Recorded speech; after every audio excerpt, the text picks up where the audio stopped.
হযরত Jalaluddin Rumi তুরস্কের Rome শহর, বিশ্ববিখ্যাত রোম, যে রোমের রাজধানী যেটাকে কনস্টান্টিনোপল বলা হতো।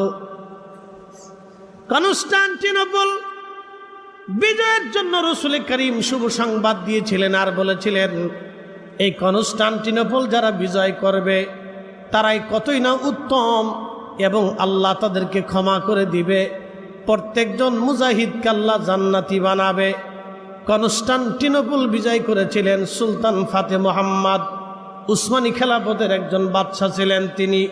সুলতান ফাতে মুহাম্মদ কনস্টান্টিনোপল বিজয় করেছিলেন। অনেক সাহাবী কনস্টান্টিনোপল বিজয়ে এসেছিলেন। এই তুরস্কের রোমে কোন শহরে হযরতে জালালউদ্দিন রুমি তৎকালীন জমানার বিশ্ববিখ্যাত একজন আলেম, উনি যখন রাস্তা দিয়ে চলতেন রাজকীয়ভাবে তিনি চলতেন, কিন্তু শামসু তিবরিজ রহমাতুল্লাহ আলাইহি একদিন রাস্তার পাশে দাঁড়ানো আছেন। রাস্তার পাশে দাঁড়াইয়া তিনি দেখতেছেন বহু শান শৌকত নিয়ে জালালউদ্দিন রুমি রাস্তা দিয়ে চলে যাচ্ছে। তিনি একটা নজর হযরতে জালালউদ্দিন রুমি রহমাতুল্লাহ আলাইহির চোখের উপরে মারলেন, কিন্তু রুমি তখনও বুঝতে পারেন নাই শামসু তিবরিজের ভিতরে কি আছে। হযরত জালালউদ্দিন রুমি রহমাতুল্লাহ আলাইহি বাড়ি চলে গেলেন। তিনার বিরাট বড় লাইব্রেরি, মাঝখানে চৌবাচ্চা, বিরাট বড় লাইব্রেরি। চৌবাচ্চার পাশে উনি কিতাব নিয়ে বসে বসে কিতাব পড়তেছিলেন। শামসু তিবরিজ রহমাতুল্লাহ আলাইহি ভিতরে ঢুকে জালালউদ্দিন রুমিকে জিজ্ঞেস করলেন, হে যে মাওলানা জালালউদ্দিন রুমি, আপনি কি করেন, কি পড়েন? জালালউদ্দিন রুমি তাচ্ছিল্যের সুরে বললেন, আমি যা করি যা পড়ি এই বিষয়ে আপনি কিছুই জানেন না। অহংকার আইসেনি? কি কথা কর না কেন, অহংকার আইছে? আমরা যারা শরীয়তের আলেম আমাদের একটু অহংকার বেশি, কিন্তু লক্ষ আলেম যদি এক পাল্লায় করেন মিরান সাতাতারির ওজনের সমান হবে না। কথা বলেন, জোরে বলেন। এ জমিনে দিন প্রতিষ্ঠিত করেছেন শাহজালাল আমানি, আর 360 আউলিয়া যা করেছে বাংলার 18 কোটি মুসলমানে তা পারে নাই। কথা কর না কেন, ঠিক কিনা? এই জন্য কোরআন বলছে, উলাইকা হুম খায়রুল বারিয়া, যুগের মধ্যে তারা সেরা, সৃষ্টির মধ্যে তারা সেরা। আল্লাহর ফয়সালা এটা। বুঝতে কি কোনো অসুবিধা হচ্ছে? জালালউদ্দিন রুমি রহমাতুল্লাহ আলাইহির ভিতর অহংকার এসে গেল, বলে তুমি পাগল, এগুলি বুঝবা না, এই জ্ঞান তোমার নেই। হযরত রুমি তখনও বুঝতে পারেন নাই ওনার সামনে কে দাঁড়ানো। শামসে তিবরিজ রহমাতুল্লাহ আলাইহি কিতাবগুলি নিয়ে পানির মধ্যে ফেলে দিলেন। পানির মধ্যে যখন ফেলে দিলেন, জালালউদ্দিন রুমি রহমাতুল্লাহ আলাইহি চেতে গেলেন, খেপে গেলেন, ডাক দিয়ে বলতেছে, পাগল করো কি? এই কিতাব পৃথিবীর কোথাও গেলে পাওয়া যাবে না, তুমি পানির মধ্যে ফেলে দিচ্ছ, কারণ কি? শামসে তিবরিজ ডাক দিয়ে বলেন, রুমি কিতাবগুলো কি তোমার প্রয়োজন নেই? রুমি বললেন, হ্যাঁ কিতাব আমার খুবই প্রয়োজন। শামসে তিবরিজ চৌবাচ্চার মধ্যে হাত বাড়ায় দিলেন, চৌবাচ্চার নিচ থেকে কিতাবগুলি অটোমেটিক উঠে শামসে তিবরিজের হাতের মধ্যে আসতে লাগলো। উনি কিতাব সামনে দিয়ে বললেন, রুমি দেখেন কোন কিতাবে পানির দাগ বসেনি। জালালউদ্দিন রুমি পৃষ্ঠাগুলি উল্টায় দেখে একটা কিতাবেও একটা চুল পরিমাণ পানির দাগ বসে না।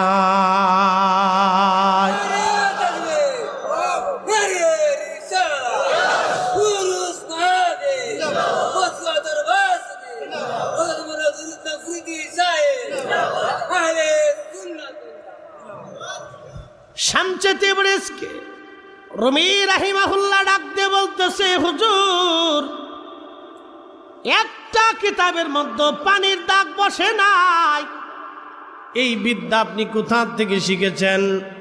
শামসে তিবরিজ ডাক দিয়ে বললেন, রুমি, এই বিদ্যার খবর তুমি জানো না।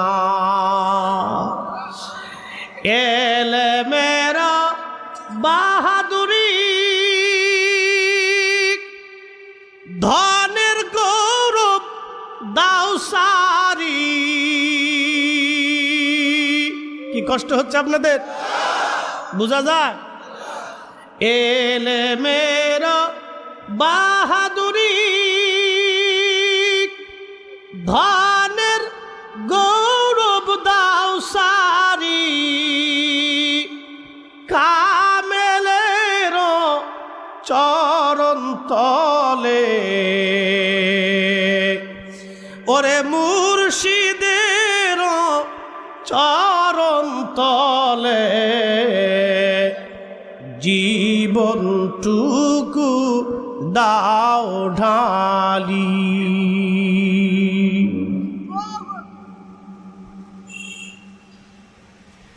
শামসে তিবরিজের পিছু লেগে গেলেন রুমি। এত বছর এই বিদ্যা শিখলাম, কিন্তু এই বিদ্যা তো শিখলাম না। শামসে তিবরিজের পিছু লেগে গেলেন, হুজুর এই বিদ্যা আমার শিখাইতেই হবে, এই বিদ্যা শিখতেই হবে। মুসা কালিমুল্লাহ আলাইহিস সালাম ওয়াজ করতেছে, বিরাট মঞ্চ, হাজার হাজার মানুষ। এমন সময় একজন দাঁড়ায় বলল, হুজুর পৃথিবীতে সবচেয়ে বড় জ্ঞানী কে আছে বলেন? হযরতে মুসা কালিমুল্লাহ, তিনি তো জমানার জলিল কদর রসুল। তিনি চিন্তা করলেন, আমি ছাড়া আর কে হবে? জবাব দিলেন, এই জমানার সর্বশ্রেষ্ঠ আলেম জ্ঞানী আমি। আল্লাহ ডাক দিয়ে বলেন, মুসা উত্তর পছন্দ হয় নাই, উত্তর হয় নাই। মুসারে, তোমার চাইতে একজন জ্ঞানী বান্দা আমি আল্লাহ বানায় রাখছি। একসাথে বলবেন আল্লাহু আকবার। তোমার চাইতে জ্ঞানী আমি বানায় রাখছি। বলে, রব সে কে? আল্লাহ বলেন, আল্লামনাহু মিন লাদুন্না ইলমা, আমি তাকে একটা বিশেষ জ্ঞান দান করেছি, ইলমে লাদুন্নি। বলি, ইয়া রাব্বি, কোন জায়গা গেলে তারে পাওয়া যাবে? বলে, দুই সাগরের মিলন স্থান, যেখানে তুমি ভাজি মাছ নিয়ে যাবা, তোমার ভাজি মাছ জিন্দা হইয়া লাফাইয়া লাফাইয়া যেই জায়গায় পানির মধ্যে, সাগরের মধ্যে চলে যাবে রে মুসা, ওই জায়গা গেলে তুমি সেই ব্যক্তির সাক্ষাৎ পাবা। তার নাম খিজির, তার নাম খিজির, তার নাম খিজির। একবার জোরে বলবেন কি আল্লাহু আকবার। হাজরাতে খিজির মুসা আলাইহিস সালাম ইউসা ইবনে নুনকে নিয়ে মাছ ভাজি করে রওনা করলেন। যেতে যেতে যেতে যেতে ক্লান্ত, দুই সাগরের মিলন স্থান, মারওয়াজাল বাহরাইনি ইয়ালতাকিয়ানি বাইনাহুমা বারজাখুল লা ইয়াবগিয়ান।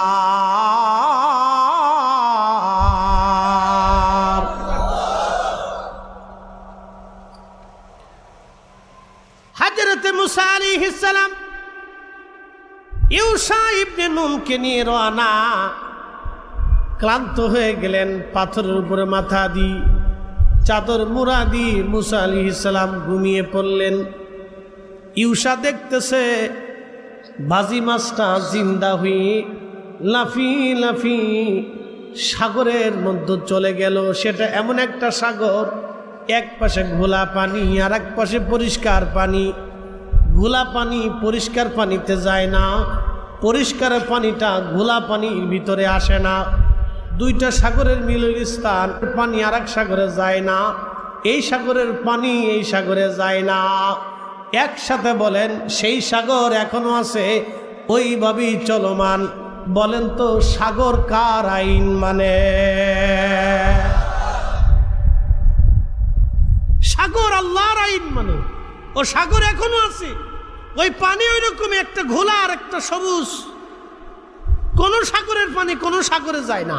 যেতে যেতে বহুদূর, একদিন এক রাত চলে গেলেন। মুসা আলাইহিস সালামের ক্ষুধা লেগে গেল, ডাক দিয়ে বলতেছে, উষারে মাছ ভাজি করে আনছিলাম, ক্ষুধা লেগে গেছে, মাছ দাও, খেয়ে আগে ক্ষুধা নিবারণ করি। ইউসা ডাক দিয়ে বলতেছে, হুজুর ভুল হয়ে গেছে, মাফ করে দিবেন, শয়তান আমাকে ভুলিয়ে দিয়েছে। আপনি যেখানে চাদর মোড়া দিয়ে পাথরের উপরে মাথা রেখে ঘুমোচ্ছিলেন, ওইখানে মাছটা জিন্দা হয়ে লাফায় লাফায় চলে গেছে।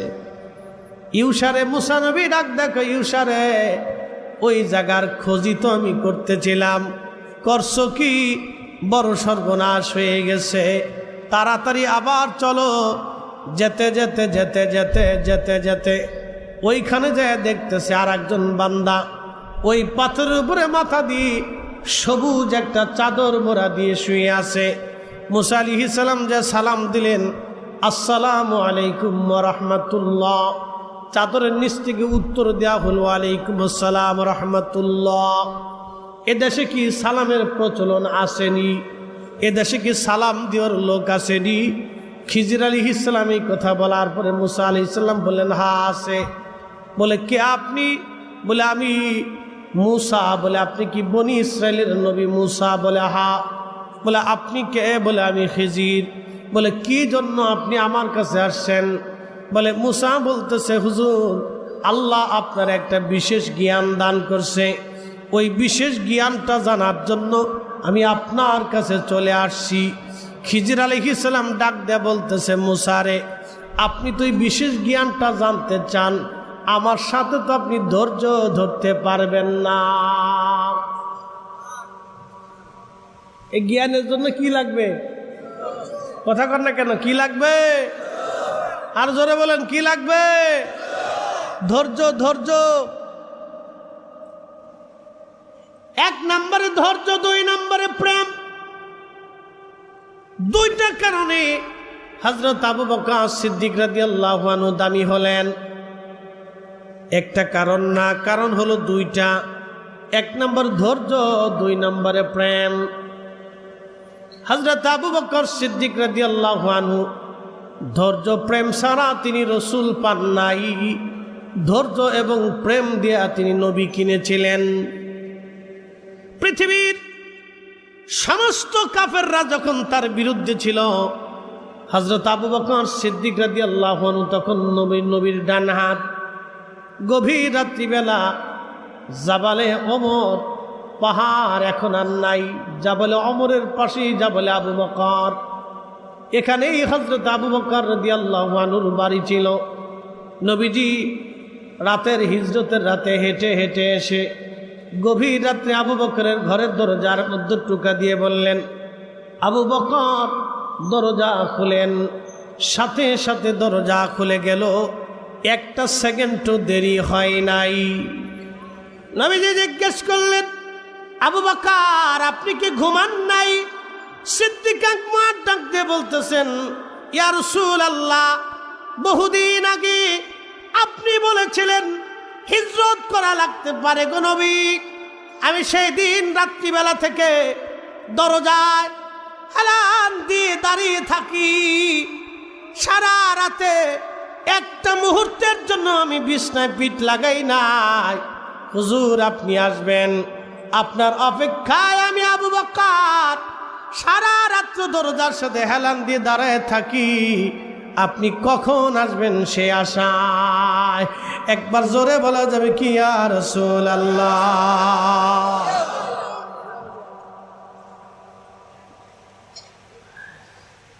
সিদ্দিক আকবর ভালোবাসা দিয়ে রসুল কিনেছিলেন, নবী পেয়েছিলেন। সারা রাত্র তিনি দাঁড়ানো, নবীজিকে নিয়ে চলে গেলেন জাবালে সৌরে। জাবালে সৌরের পাশে একটা পাহাড়ের নাম জাবালে সাবির। জাবালে সাবির আল্লাহর নবী আগে উঠলেন।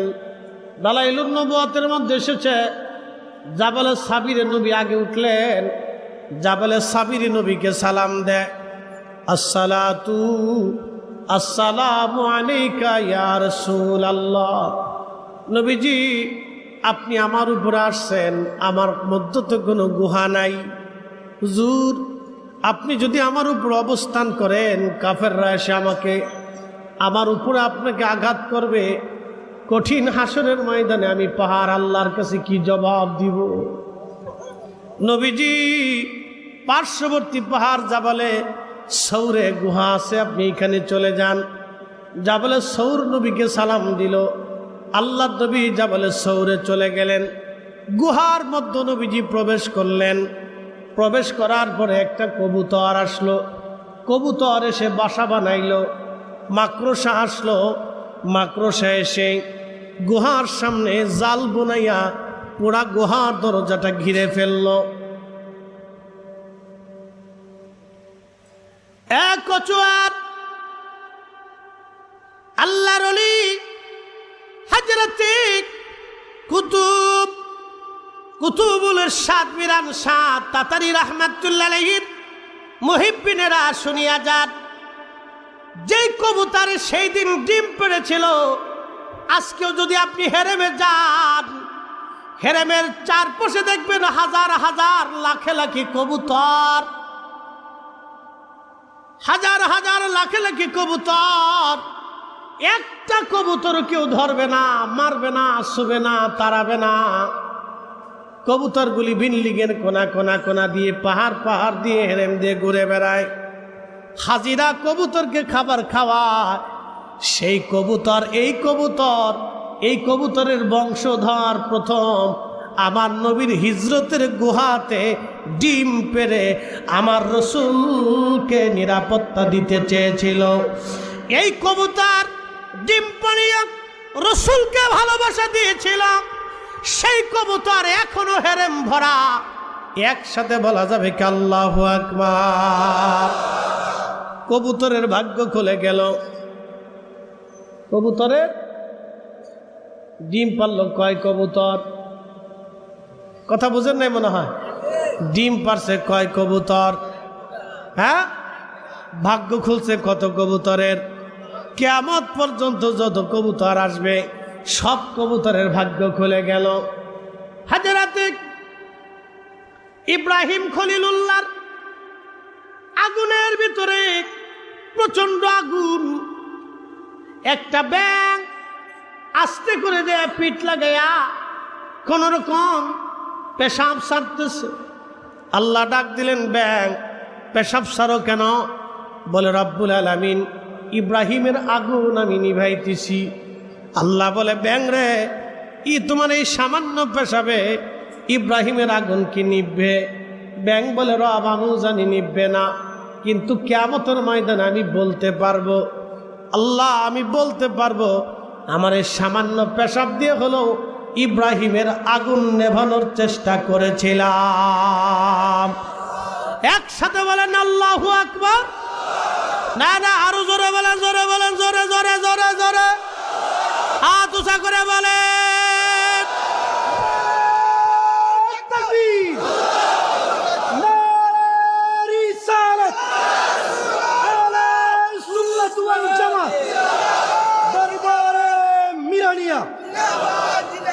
আপনাদেরকে আজকে তাহাজ্জুদের সময় বলে যাই, সুন্নিয়তের জন্য, তরিকতের জন্য, আউলিয়া কেরামের জন্য, আউলিয়া কেরামের ঝান্ডা, এই সত্য ইসলাম, যে ইসলাম শাহজালাল আমিন এনেছিলেন, শাহপরান এনেছিলেন, শাহ মাকদুম এনেছিলেন, শাহ আলী বাগদাদি এনেছিলেন, সিফা সালার এনেছিলেন, আউলিয়া কেরাম যে ঝান্ডা এনেছিলেন, খাজা বাবা আজমি এনেছিলেন, হযরতে কুতুবউদ্দিন কাকি, নিজামউদ্দিন আউলিয়া, মুজাদ্দিদ আল ফসানি সেরহিন্দি, শাহ ওয়ালিউল্লাহ মুহাদ্দিস দেহলভী, যেই দিন, যেই ইসলাম, যেই সুন্নিয়ত আমাদেরকে দিয়েছেন, এই সুন্নিয়তে আগামী দিনে কোন বাতিল সুন্নিয়তের উপর হামলা করলে আমরা মিরান শার্তাতারির মুহিব্বিনেরা তাহাজ্জুদের সময় বলে যান, জিহাদের ময়দানে যাওয়ার জন্য প্রস্তুত আছেন না নাই? আল্লাহ আমাদেরকে কবুল করুক, বলেন আমিন। জাগো সুন্নি মুসলমান, শোনো সুন্নি মুসলমান, বলেন সুন্নি মুসলমান, জাগো সুন্নি ময়দানেতে প্রমাণ হবে, ময়দানেতে প্রমাণ হবে, আসেনি ঈমান তোমার, আসেনি ঈমান। সুন্নি মুসলমান, জাগো সুন্নি মুসলমান। আমরা হলাম নবীর সেনা, ভয় করি না বুলেট বোমা, ঠিক কিনা? ভয় আছে? আমরা কার সেনা? জোরে বলেন, আরো জোরে। কার গোলাম? জোরে বলেন, কার গোলাম? কার দল? জোরে বলেন, জোরে বলেন, কার গোলাম? কার সেনা? বিরাট শিরিক করছি নাকি? বলে অনেক বিরাট শিরিক করছি। আমাদের বিপরীত যারা আছে তাদের ভাষায় আমরা শিরিক করছি। তারা বলে আমরা আল্লাহর গোলাম, আমরা বলে সুন্নিরা বলে আমরা নবীর গোলাম। বলে কারণ কি? বলে দিয়ে যাচ্ছি। কুল, হুজুর বলে দেন, ইন কুনতুম তুহিব্বুনাল্লাহ, আমি আল্লাহকে কেউ যদি ভালোবাসতে চায়, আমি আল্লাহকে কেউ যদি পেতে চায়, যদি আমি আল্লাহকে পাইতে চাই, তাহলে আপনি নবী বলে দেন সূত্র একটা, ফাত্তাবিউনি, আগে আপনি নবী পাইতে হবে, নবী পাইলে আমি আল্লাহ পাওয়া হবে। শুধু এখানেই শেষ না, ইহবিবকুমুল্লাহ, আপনি নবী পাইলে আমি আল্লাহ তারে পাবো, আমি আল্লাহ তারে কবুল করব, আমি আল্লাহ তারে মেনে নিব। আপনি নবী যারে মানবেন আমি আল্লাহ তারে মানব। আপনি নবীর দল হলে আমি আল্লাহর দল হবে, আপনি নবীর গোলামি হলে আমি আল্লাহর গোলামি হবে, আপনি নবীর ইত্তেবা হলে আমি আল্লাহর ইত্তেবা হবে, আপনি নবীর শান হইলে আমি আল্লাহর শান হবে, আপনি নবীর ইজ্জত করলে আমি আল্লাহর ইজ্জত করা হবে, আপনি নবীর গান গাইলে আমি আল্লাহর গান গাওয়া হবে, আপনি নবীর দল হলে আমি আল্লাহর দল হবে। আপনি নবীর সাথে যারা বেয়াদবি করবে আমি আল্লাহর সাথে তারা বেয়াদবি করবে, আপনি নবীকে যারা কষ্ট দিবে তারা আমি আল্লাহকে কষ্ট দিবে। এজন্য আমরা সুন্নিরা নবী নবী নবী নবী করি। কথা বলেন ঠিক কিনা? কবুতর কপাল খুলে গেছে। আপনারা গিরগিটি চিনেন? গিরগিটি, খাকলোস, খাকলোস, গিরগিটি সহিহ বুখারীতে আছে। গিরগিটি ইব্রাহিম আলাইহিস সালামের আগুনের থেকে দূরে দাঁড়িয়ে ফু মারতেছে। আল্লাহ ডাক দিলেন, গিরগিটি করিস কি? বলে রাব্বুল আলামিন ইব্রাহিমের আগুনে ফু মারি। বলে ফু কেন দিস? বলে আগুন যাতে বেশি করে জ্বলে। আচ্ছা বলেন, গিরগিটি কি খলিলের পক্ষে না বিপক্ষে? ব্যাঙে পক্ষে না বিপক্ষে? কবুতর পক্ষে না বিপক্ষে? গিরগিটির ফুতে কি আর আগুন জ্বলবে? আগুন যা জ্বলার তো জ্বলেই গেছে, কিন্তু মাঝখান থেকে গিরগিটিতে ফু দিছে। গিরগিটির কপাল মন্দ। আল্লাহর নবী ডাক দিয়ে বলেন, উম্মত যতদিন বেঁচে থাকবা এই গিরগিটি যেখানে পাবা সেখানেই বাটাম চালান। একসাথে বললেন আল্লাহু আকবার। কি চালান? গিরগিটি। এক বাড়িতে মারলে 100 নাকি। একসাথে বললেন আল্লাহু আকবার। বাটাম চালান। জোরে বলেন কি চালান? কারণ কি? গিরগিটি আল্লাহর খলিলের সাথে দুশ্মনী করলো। বেশি কিছু না, খালি একটু ফু মারছে। এক ফুয়ে অপরাধ করলো একটা। গিরগিটি কিন্তু চেহারা চেঞ্জ করে। আমাদের দেশেও মানবরূপী গিরগিটি আছে। হাত উঁচু করে বলেন ঠিক কিনা? আমার রসুলের আব্বা আম্মাকে যারা জাহান্নামী মনে করে ওরা গিরগিটি। হাত উঁচু করে বলেন, জোরে বলেন, জোরে বলেন, জোরে জোরে। এই গিরগিটির সাথে আমাদের কোনো সম্পর্ক রসুলকে যারা নিজেদের মতো মনে করে ওরা গিরগিটি, আমার রসুলের এলেম নিয়ে যারা প্রশ্ন করে গিরগিটি, আমার রসুলের সম্মান নিয়ে যারা প্রশ্ন করে গিরগিটি, ওলি আল্লাহদের বিরোধিতা যারা করে গিরগিটি। কে আসতে কোনকে জোরে বলেন, হাত উঁচু করে বলেন।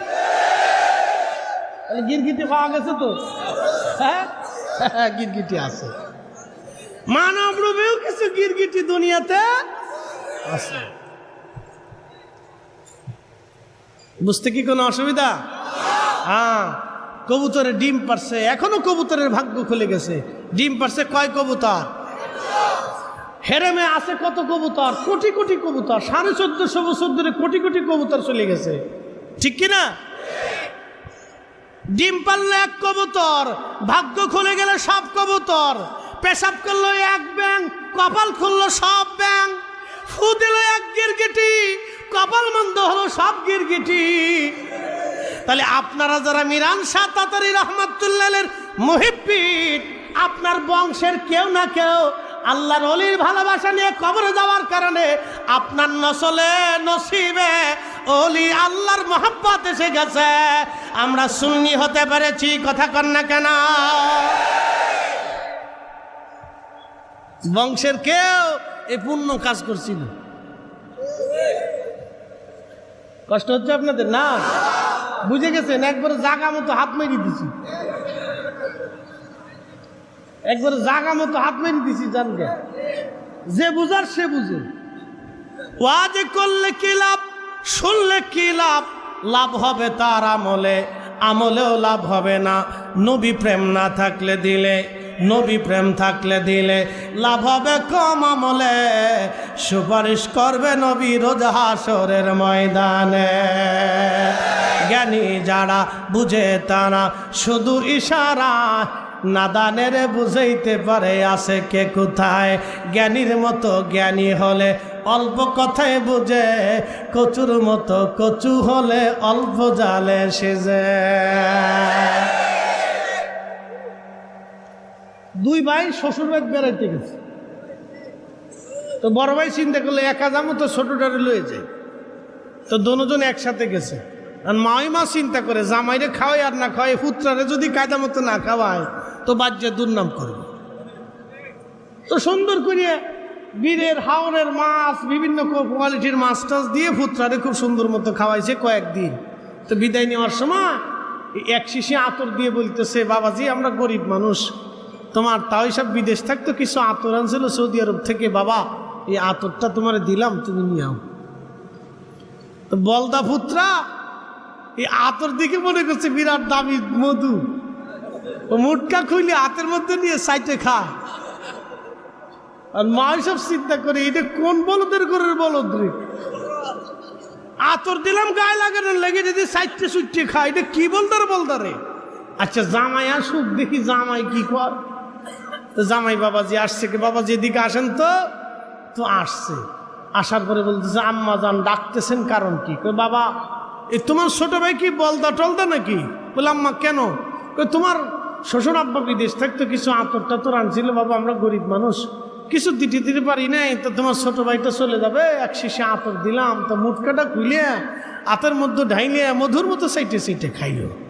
জামাই কয় হ আম্মা দেখছেন কত বড় বলদ, ও আমার ছোট ভাই আমি ওর বড় ভাই, ওরে আদর করে আমার শ্বশুর বাড়ি নিয়ে আসি, আপনি আতর দিছেন, ও একা একা সাইটে খাইলো, আমার একটু দিলেও না, একটু শিখে মা ওই কে জামাই দেখিয়ে দিদি আন্তর্জাতিক বলদার ঘরের বলদা। জমিনে দিন এনে সাউলি একরাম, জমিনে দিন দিয়ে সাউলি একরাম, ইমান দেখে সাউলি একরাম, কোরআন দিয়ে সাউলি একরাম, মসজিদ বানিয়ে সাউলি একরাম, আজান শিখে চাউলি একরাম, ধর্ম শিখে চাউলি একরাম। আউলি একরামের ধর্মবাদ দিয়া সালাফিবাদ ধর্মের পিছনে যারা দৌড়ায় তারা হলো জামাইয়ের মতো বলদার ঘরের বলদা।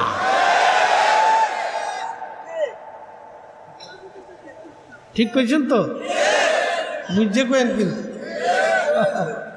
জাগা মতো মেরে দিচ্ছে। খুব মনোযোগ দিয়ে, পাগল তো পাগলের মতো হতে হবে। কবুতর এসে ডিম পেড়ে দিল, হযরত আবু বকর সিদ্দিক ভিতরে ঢুকলেন, দেখলেন জায়গায় জায়গায় গর্ত, কোনো সাপ পোকা আসতে পারে। গায়ের চাদর ছিঁড়ে ছিঁড়ে ছিঁড়ে ছিঁড়ে টুকরা টুকরা করে গর্তের মধ্যে ঢুকিয়ে গর্ত বন্ধ করে দিলেন।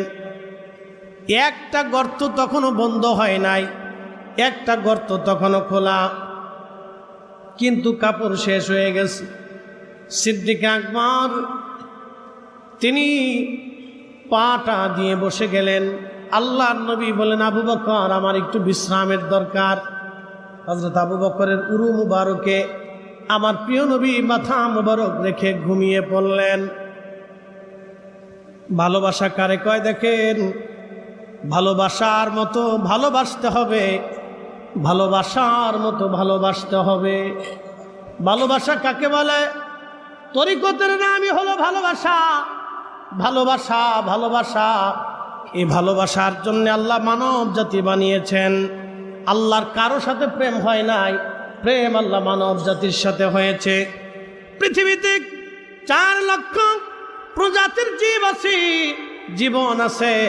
কোন জীব জীবনের সাথে আল্লাহর প্রেম হলো না। ফেরেশতাদের সাথে আল্লাহর প্রেম হলো না, জিনদের সাথে আল্লাহর প্রেম হলো না।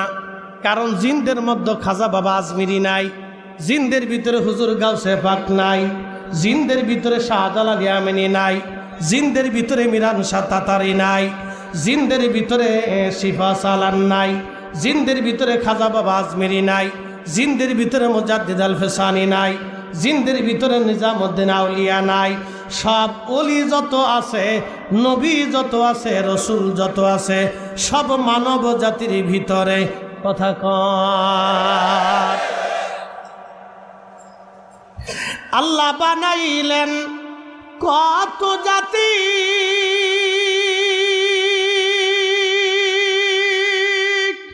হইল না তার প্রেম প্রীতি, ঠিক কিনা? আল্লাহ বানাইলেন কত জাতি, হইল না তার প্রেম প্রীতি, অবশেষে মানুষ বানায় প্রেমের কারণে। প্রেমের ডোরি বান্দরে মদিনার সনে, হায়রে প্রেমের ডোরি বান্দরে মুর্শিদের সনে। মানুষ বানাইছে আল্লাহ প্রেমের কারণে, হায় হায় মানুষ বানাইছে আল্লাহ প্রেমের কারণে। প্রেমের ডোরি বান্দরে মদিনার সনে, হায়রে প্রেমের ডোরি বান্দরে মদিনার সনে। বন্ধু আমার, উরু মুবারকের উপরে মাথা দিয়ে নবী ঘুমায়। সাপের গর্তের মধ্যে পা সাপ, সারা গর্তের বিভিন্ন জায়গায় ঘুরে ঘুরে কোথাও বের হতে পারে না। সিদ্দিক আকবরের পায়ের মধ্যে বারবার বারবার কামড় দেয়। প্রচণ্ড ব্যথাতে উনি পা নাড়াচাড়া করতেছেন না, কারণ পা নাড়াচাড়া করলে নবীর ঘুম ভেঙে যাবে। ঘুম যদি নবীর ভাঙ্গে মাসুকের কষ্ট হয়ে যাবে, মাসুকের কষ্ট হয়ে যাবে। কারণ যে যাহাকে ভালোবাসে সে কবু ভুলতে পারে না। আহা, যে যাহারে ভালোবাসে সে তো কবু ভুলে না। রসুল তোমায় ভালোবাসে, মুর্শিদ তোমায় ভালোবাসে, তুমি তারে ভুইল না। যে যাহারে ভালোবাসে সে তো কবু ভুলে না। দীর্ঘ সময় ধরে সাপে কামড় মারতেছে, প্রচন্ড ব্যথা, সবুজ হয়ে যাচ্ছে শরীর, হিম হয়ে যাচ্ছে শরীর, প্রচন্ড যন্ত্রণা আর সহ্য করতে পারেন নাই। চোখ বেয়ে বেয়ে বেয়ে বেয়ে এক ফোঁটা পানি আমার নবীজির পবিত্র চেহারা মুবারকের মধ্যে পড়ল। পড়ার সঙ্গে সঙ্গে নবীজির ঘুম ভেঙে গেল। ঘুম ভেঙে যাওয়ার পরে নবীজি ডাকতে বলেন, আবু বকর কান্দো কেন? বাড়ির কথা কি তোমার মনে পড়ছে নি? আবু বকর ডাকতে বলেন, ইয়া রাসূলুল্লাহ, আপনার কদমের খেদমতে সে দুনিয়ার সব বিসর্জন দিয়ে আপনার সাথে হিজরতে রওনা দিয়েছি। নবী গো, বাড়ির কথা মনে পড়ে নাই। একটা সাপ আমাকে বার দংশন করতেছি। হুজুর, বিষের যন্ত্রণা সহ্য করতে না পেরে আমার চোখ বেয়ে পানির ফুঁটা পড়েছে। নবীজি বললেন, আবু বকর রে, আগে কেন বলো নাই? বলে, হুজুর আপনি ঘুমিয়েছেন আমার উরুর উপর মাথা রেখে, আমি চাই নাই আমার রসুলের ঘুমে ব্যাঘাত হয়ে নবী কষ্ট পাক। চিৎকার মেরে জোরে বলেন আল্লাহু আকবার। নবী কষ্ট পাক আমি আবু বকর চাই নাই, এটার নাম ভালোবাসা। প্রিয় নবীজি বললেন, আবু বকর কোথায় তোমাকে সাপে কামড় দিয়ে? এটার নাম ভালোবাসা। প্রিয় নবীজি বললেন, আবু বকর কোথায় তোমাকে সাপে কামড় দিয়েছে বলো। দেখিয়ে দেওয়ার পরে নবীজি পবিত্র থুতু মুবারক যখন আবু বকরের ক্ষত স্থানে লাগিয়ে দিলেন, সঙ্গে সঙ্গে রে সাপের বিষ একেবারে পানি হয়ে গেল। একসাথে বলবেন কি আল্লাহু আকবার। যদি কোনোদিন মদিনাতে যান, ভালোবাসা আজ বলে দিয়ে যাই, তরিকা মানে ভালোবাসা, পীর মুরিদি মানে ভালোবাসা। আমার রসুলের মহাব্বত যার অন্তরে নাই, আল্লাহর কসম করে বলি তার কিছুই হবে না। কোটি বছর ইবাদত করলেও জান্নাত মিলবে না। যদি মদিনার থেকে বদরের দিকে রওনা দেন, আপনি একটা এলাকা পাবেন, নাম বীরে শেফা। বীরে শেফা একটা কুয়া আছে, এইখানে 70 জন নবী এই কুয়ার পানি পান করেছেন। 70 জন নবী আলাইহিমুস সালাম এই কুয়ার পানি পান করেছেন। এবং এইখানে একটা ছোট্ট মসজিদ আছে। এই বছর আমি দেখে আসছি মসজিদটা বড় করে বানাচ্ছে, কিন্তু ছোট্ট একটা মসজিদ এখানে আছে। এইখানে 70 জন নবী নামাজ পড়েছেন। বদরের জোহাদ শেষ করে নবীজি আসতেছিলেন মদিনার দিকে ফিরে, এইখানে আসলেন আল্লাহর নবীর সঙ্গে সাহাবায়ে কেরাম তাবু গাড়লেন। প্রিয় নবীজি তাবু গাড়লেন। সাহাবায়ে কেরাম এসে বললেন, ইয়া রাসূলুল্লাহি, আমরা যে তাবু গাড়লাম, যেই পানির আশায় কুয়া একবারে শুকাইয়া চৌচির হয়ে গেছে। নবীজি বললেন, সাহাবীরা রে, অপেক্ষা করো তোমরা। আল্লাহর নবীর সাহাবীরা অপেক্ষা করলেন। প্রিয় নবীজি হেঁটে হেঁটে কুয়ার পাশে গেলেন, কি যেন পড়লেন, কুয়ার মধ্যে থুতু নিক্ষেপ করলেন। একেবারে কুয়ার নিচ থেকে পানি উঠে উঠে উঠে উঠে কুয়া ভরে গেল। আজও 1450 বছর ধরে ওই কুয়ার পানি হাজিরা খায়, কিন্তু পানি শেষ হয় না। বীরে শেফার পানি একেবারে আলাদা পানি। জমজমের পানি শেফার পানি এক হবে না। অন্য কুয়ার পানি শেফার পানি এক জায়গায় করলেন এক হবে না। এর টেস্টও আলাদা, স্বাদও আলাদা। আমার নবীর থুতু মুবারকের মজেজা এখনো আছে। আমার নবীর মজেজা কিয়ামত পর্যন্ত থাকবে। এই মজেজা কোনোদিন শেষ হবে না। কথা বলেন ঠিক না ঠিক? ভালোবাসা, নবীর ভালোবাসা, ভালোবাসা, ভালোবাসা। মদিনাতে 2টা পাহাড়, একটা পাহাড়ের নাম উহুদ, আর একটা পাহাড়ের নাম জাবাল আইদ। মাঝখানে মদিনা। মদিনার 2 পাশে 2টা পাহাড়। একটা পাহাড় নবীকে ভালোবাসে। আল্লাহর নবী বলেন, উহুদ আমারে ভালোবাসে। আলা বাবিম মিন আবওয়াবিল জান্নাহ, উহুদ হলো জান্নাতের একটা পাহাড়।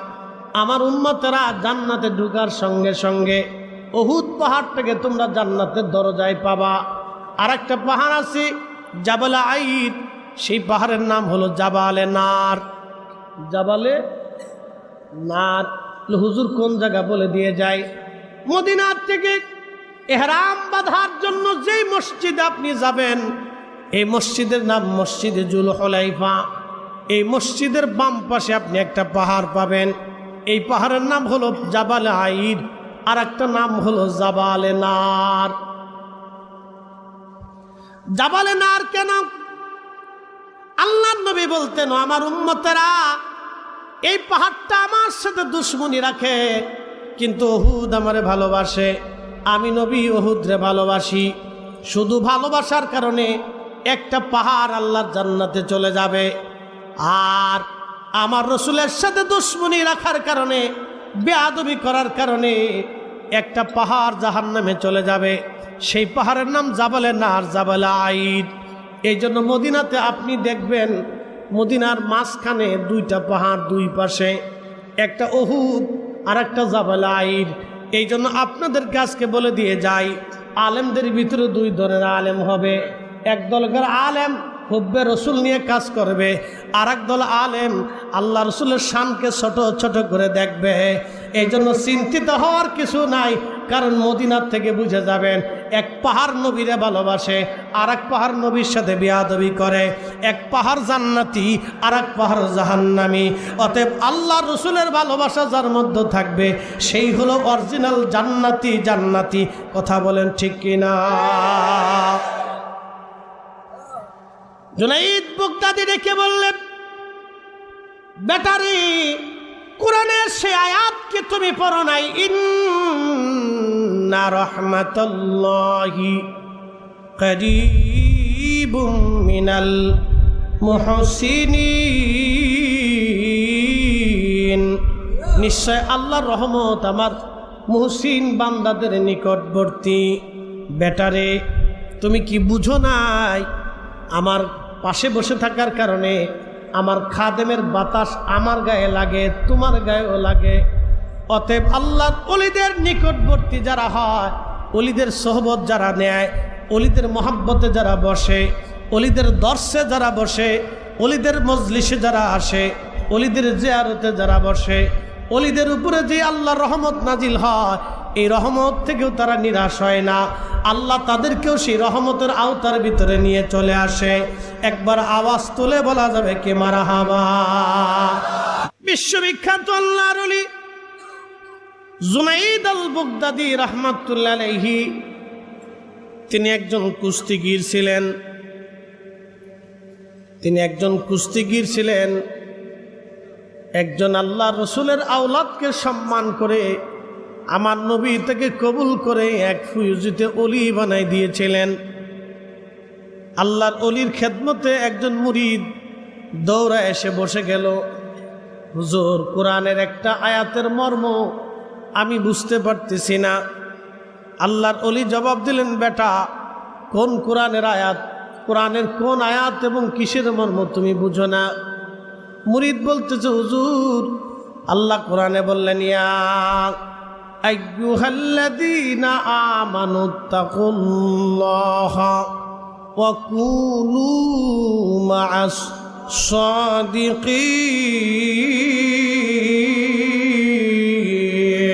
সাদিকিন।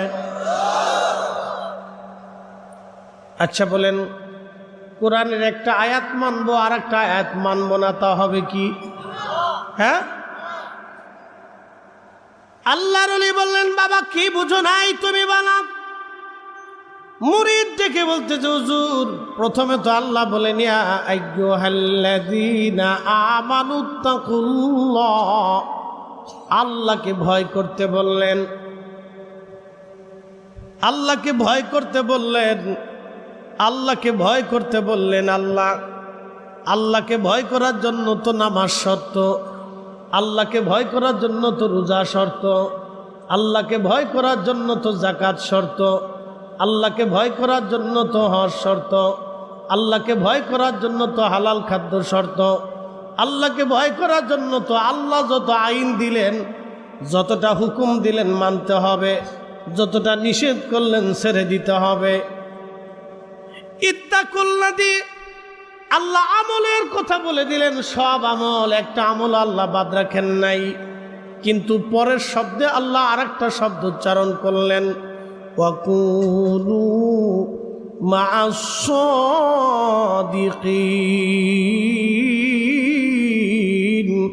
আমার সাদিক, আমার ওলি, আমার পেয়ারা, আমার মেহবুব, আমার বন্ধুর সোহবতে চলে যাও, চলে যাও, চলে যাও। একবার জোরে বলা যাবে কি আল্লাহু আকবার।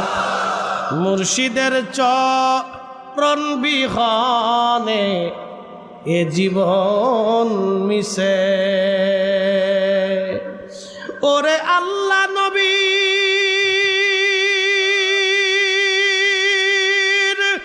গভীর তত্ত্ব,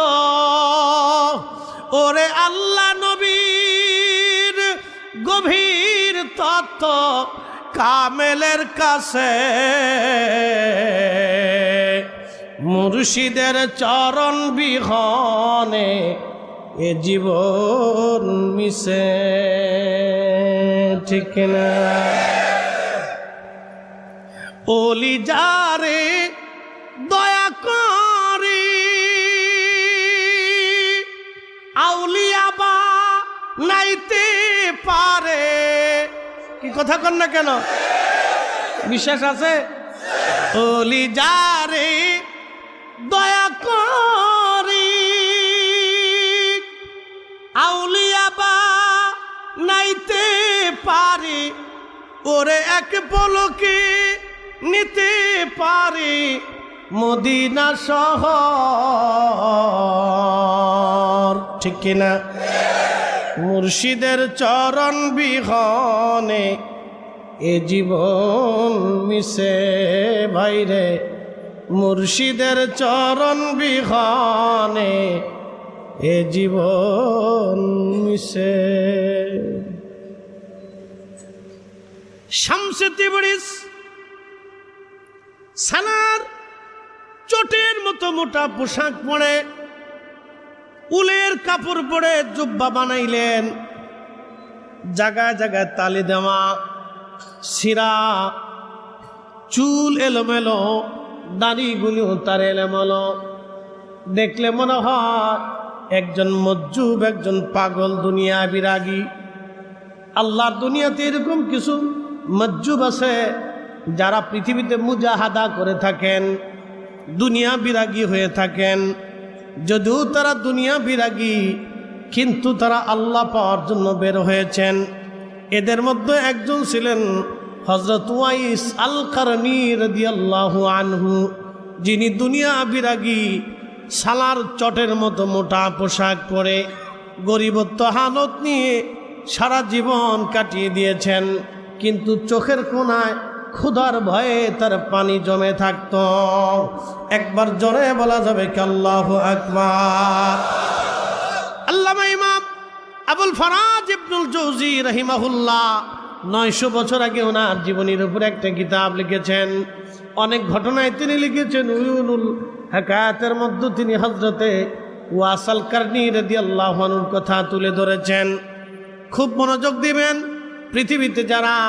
পৃথিবীতে যারা ন্যায় বিচারক, তারা কিয়ামতের ময়দানে হযরত ওমর রাদিয়াল্লাহু আনহুর পিছনে দাঁড়াবে। দুনিয়াতে যারা মুয়াজ্জিন, তারা কিয়ামতের ময়দানে হযরত বেলাল রাদিয়াল্লাহু আনহুর পিছনে দাঁড়াবে। দুনিয়াতে যারা মুফাসসির, কিয়ামতের ময়দানে তারা আব্দুল্লাহ ইবনে আব্বাস রাদিয়াল্লাহু আনহুমার পিছনে দাঁড়াবে। দুনিয়াতে যারা মুফতি, কিয়ামতের ময়দানে তারা আব্দুল্লাহ ইবনে মাসউদ রাদিয়াল্লাহু আনহুর পিছনে দাঁড়াবে। দুনিয়াতে যারা বুজুর্গ ওলি মুজাহাদা করেছেন, দুনিয়া বিরাগী, তারা হযরত আবু যর গিফারি রাদিয়াল্লাহু আনহুর পিছনে দাঁড়াবে। দুনিয়াতে যারা দানশীল, শরীফ দানশীল, কিয়ামতের ময়দানে তারা উসমান গনি জিন্নুরাইন রাদিয়াল্লাহু আনহুর পিছনে দাঁড়াবে। দুনিয়াতে যারা বীর মুজাহিদ, তারা হযরত আলী রাদিয়াল্লাহু আনহুর পিছনে কিয়ামতের মাঠে দাঁড়ায় যাবে। একবার জোরে বলা যাবে কি আল্লাহু আকবার। মুর্শিদের চরণ বিহনে এ জীবন মিশে। বলেন মুর্শিদের চরণ বিহনে এ জীবন মিশে। ওরে আল্লাহ নবীর গভীর তথ্য, ওরে আল্লাহ নবীর গভীর তথ্য কামেলের কাছে, ঠিক কিনা? মুর্শিদের চরণ বিহনে এ জীবন মিশে। মুর্শিদ যারে দয়া করে আউলিয়া বানাইতে পারে, পারে না? কথা কন না কেন? পারে না? অলির কাছে না আসলে অলি হওয়া যায়? ডাক্তারের কাছে না গেলে ডাক্তার হওয়া যায়? কখনোই না। অলির কাছে গেলে অলি হওয়া যায়, ডাক্তারের কাছে গেলে ডাক্তার হওয়া যায়, বাবাজি ইঞ্জিনিয়ারের কাছে গেলে ইঞ্জিনিয়ার হওয়া যায়। যে যে বিদ্যায় পারদর্শী সেই বিদ্যাওয়ালার কাছে গেলে সেই বিদ্যা শেখা যায়। অলির কাছে গেলে অলি হওয়া যায়, আশিক রসুলের কাছে বসলে আশিক রসুল হওয়া যায়, অলির কাছে গেলে অলি হওয়া যায়, অলির কাছে না গেলে অলি হওয়া যায় না। কামেল যারে দয়া করে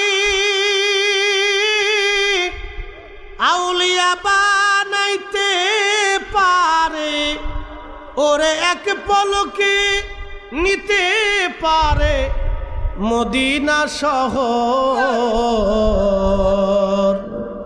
মুর্শিদের চরণ বিহনে এ জীবন মিশে বাইরে।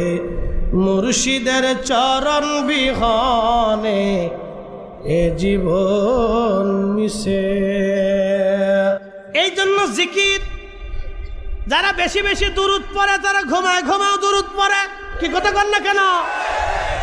যারা জিকির করে এই জন্য মরণের সময় জিকির চালু হয়ে যাবে। শরীয়তে বডির ভিতরে 33 কোটি লতিফা আছে। একটা লতিফা যদি জিকিরে জাগ্রত হয়ে যায় তাহলে মরণের সময় জিকির চালু হবে। কবরেও জিকির চলবে, হাসরেও জিকির চলবে, মিজানেও জিকির চলবে, ফুলসিরাতেও জিকির চলবে। এজন্য আল্লাহর ওলি যারা তারা মরে না, মরে না, মরে না। মরার পরেও কবরের ভিতরেও তাদের জিকির চলতে থাকে। একসাথে জোরে বলবেন কি মারহাবা?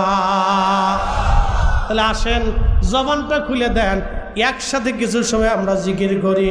আল্লাহ আল্লাহ আল্লাহ আল্লাহ আল্লাহ।